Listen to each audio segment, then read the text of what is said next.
Ratusan siswa SMA Negeri 1 Elelimya Limo, Papua Pegunungan terlibat kericuhan. Setelah sempat buron dan viral di media sosial terkait penganiayaan dan ujaran kebencian,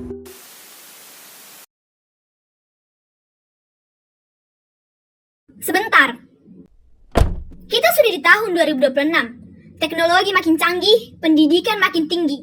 Tapi kenapa berita soal rasisme masih muncul tiap minggu? Apa yang salah?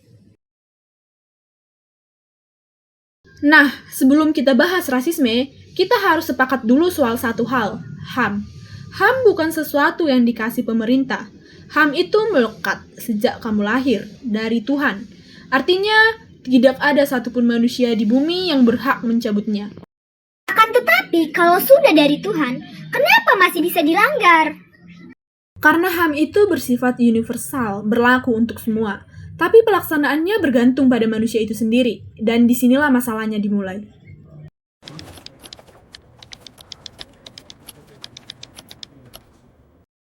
Oke, secara moral jelas salah. Tapi hukum kita bilang apa? Konstitusi kita tegas. Undang-Undang Dasar 1945 Pasal 28I Ayat 2 berbunyi, setiap orang berhak merasa bebas dari perlakuan diskriminatif atas dasar apapun, tidak ada pengecualian. Dan ada Undang-Undang Nomor 40 Tahun 2008 tentang penghapusan diskriminasi ras dan etnis. Pelaku rasisme bisa dipidana, bukan sekedar ditegur, bisa masuk penjara. Tapi kenyataannya, di media sosial, rasisme mengalir bebas. Kok bisa hukum yang sekeras itu masih bisa ditembus?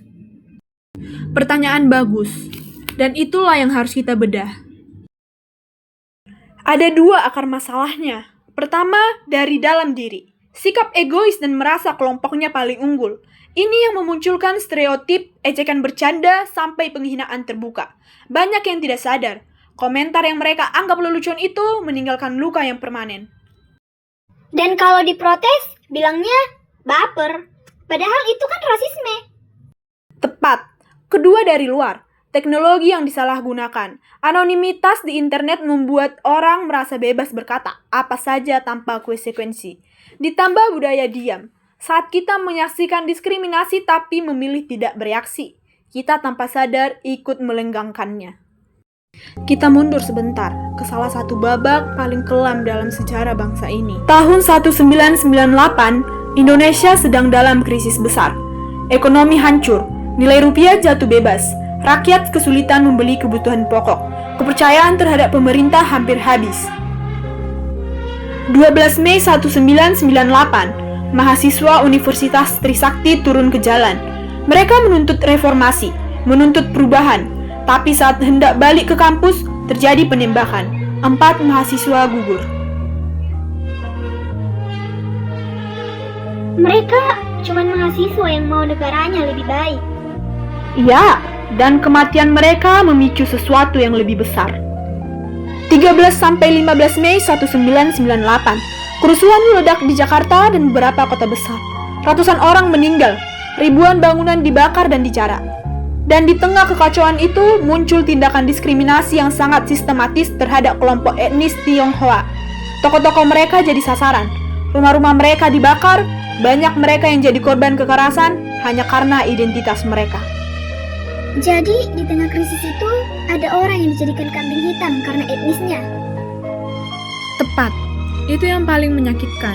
Bukan hanya soal ekonomi atau politik, tapi kebencian berbasis ras itu nyata. Dan dampaknya nyata, korbannya nyata. 21 Mei 1998, Soeharto akhirnya mundur setelah 32 tahun berkuasa. Saya memutuskan untuk menyatakan berhenti dari jabatan saya sebagai Presiden Republik Indonesia terhitung sejak saya bacakan pernyataan ini pada hari ini, Kamis 21 Mei 1998. Reformasi resmi dimulai, dan salah satu hal pertama yang dilakukan bangsa ini setelahnya adalah mengubah konstitusi.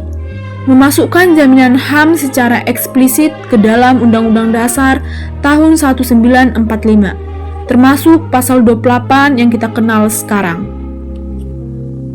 Berarti pasal-pasal HAM yang ada sekarang itu lahir dari luka itu. Ya, lahir dari darah, air mata, dan kehilangan yang seharusnya tidak perlu terjadi. Itulah kenapa kalau hari ini kita masih melakukan diskriminasi sekecil apapun, kita sedang menginjak-injak perjuangan orang-orang yang sudah berkorban untuk kita bisa hidup lebih adil.